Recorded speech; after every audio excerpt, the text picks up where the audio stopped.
জীবনে কিছু special person থাকে যাকে ভালোবাসা ভাষায় সীমাবদ্ধ থাকে না, আর আমার জন্য সে হলো ভুক্কি, আমার ছেলে। 2018 সালের 12 সেপ্টেম্বর ওকে এনেছিলাম যখন ওর মাত্র 1 মাস 7 দিন বয়স ছিল, আর আজ দেখতে দেখতে প্রায় 6টা বছর ও আমাদের সাথে রয়েছে। এবং ও আমাদের সন্তানের থেকে কোনো অংশে কম নয়, উল্টে অনেক বেশি।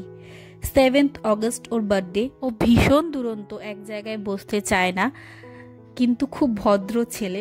যেহেতু ও মানুষের মতন সমস্ত কিছু খেতে পারে না, তাই ওর জন্য আমি এই রান্নাগুলো করেছি। যেহেতু সমস্ত খাবার ওর জন্য পাচনযোগ্য নয়, তাই যেগুলো ওর পছন্দের জিনিস সেগুলো করেছি। তো চিকেন ভাত ছিল, 5 রকমের ভাজা সেদ্ধ করে এয়ার ফ্রাই করেছিলাম, টক দই ছিল, পায়েস ছিল, আর সুগার ফ্রি সন্দেশ ছিল, আর শসা ছিল।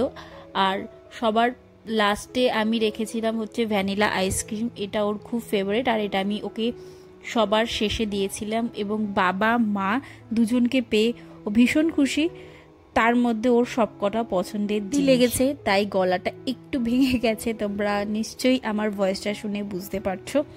আর তোমাদেরও বাড়িতে যদি এরকম কেউ থাকে তাহলে প্লিজ আমাকে কমেন্টে জানিও, ফটো দেখিও, খুব ভালো লাগবে দেখতে। শশাও খুব পছন্দের, বাট যেহেতু এত কিছু ছিল তো এত কিছুর মধ্যে শশাটা খায়নি, অন্যান্য জিনিসগুলো খেয়ে নিয়ে গেলে। বেরিয়ে পড়লাম ওর মঙ্গল কামনার পুজোর উদ্দেশ্যে। এটা হলো হাজরা কালীবাড়ি, সব থেকে কাছের মন্দির, এবং এখানে হিন্দু ধর্মের পূজিত প্রায় সমস্ত দেবদেবী বিদ্যমান।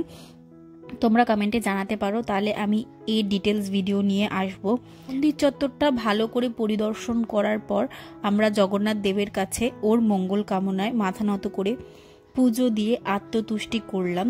আর এইভাবে এই ব্লগটা আজকে শেষ হলো। তোমরা সবাই সুস্থ থেকো এবং ভালো থেকো। বাই।